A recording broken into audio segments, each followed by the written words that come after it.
کہ کسی علاقے میں ایک آفیسر تھا تو وہ سب حرام مال اکٹھا کرتا تھا، تو کوئی کسی کی ضرورت ہی نہیں تھی اس سے بات کرنے کی۔ تو ایک بوڑھی اماں تھی،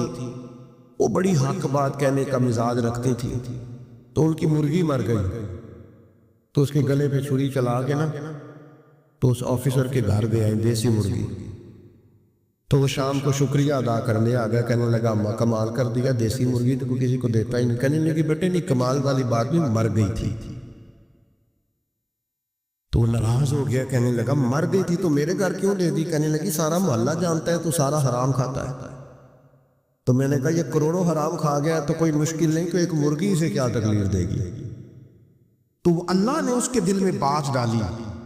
اس کو اثر ہوا، وہ رونے لگا، کہنے لگا بات تو ٹھیک کر رہی ہے، کروڑوں روپیہ حرام کا ہے تو وہ چونکہ نفس پسند کر رہا ہے تو وہ ٹھیک ہے، اور ایک مرغی صرف چھری نہیں چل سکی مر گئی تو اس سے الٹی آ رہی ہے، کہہ رہی ہے کیا مطلب ہے اس کا؟ وہ ہمارے ایک دوست ہیں، وہ کہتے ہیں ہمارے زمانے میں لوگ اس طرح کے پرہیزگار ہیں کہ ایک شخص کو ایک نیا جوتا مل گیا کہیں گرا ہوا، اس نے اس کا مالک ڈھونڈنا شروع کیا، کسی کا نیا جوتا گر گیا سڑک پہ تو ڈھونڈتا رہا، ایک پیر تھا، ڈھونڈتا رہا، اور کس کا ہے بھائی کس کا ہے؟ تھوڑی دیر آگے جا کے اسے اس کا دوسرا پیر بھی مل گیا، پھر اس نے مالک ڈھونڈنا چھوڑ دیا۔ پہلے وہ نیک تھا کیونکہ ایک جوتا تھا نا پہن نہیں سکتا تھا، جیسے اسے اتنی تکلیف کی بات ہے امت مسلمہ،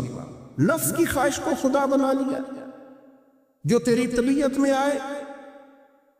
ویسے ماں باپ کو تو وقت نہیں دے سکا،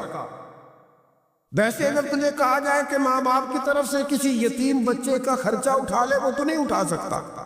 تیرے ماں باپ چلے گئے ان کی وجہ سے تو کسی غریب بہن بھائی سے تعاون کر تاکہ ماں باپ خوش ہو، احسان ثواب وہ تو نہیں کر سکتا، دیکھے چیلم پہ 50 پکیں گے، جو کہ پتہ چلے نا برادری کو کہ جناب نے چیلم کیا، یہ نفس کی خواہش کو خدا بنایا۔ سیاسی افطاریاں ہو رہی ہیں، کسی کی نیت پر شک نہیں،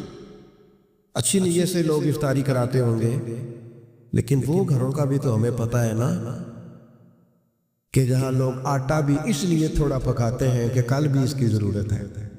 وہ محلے کے گھر نظر نہیں آتے؟ افطاری کے لیے ایک سجن بلایا جو پہلے کروڑ پتی، اور بلایا کہاں سے؟ لاہور سے، اسلام آباد سے، فیصل آباد، تو یہ تو ارد گرد تھے، نفس کی خواہش کو خدا بنا لیا۔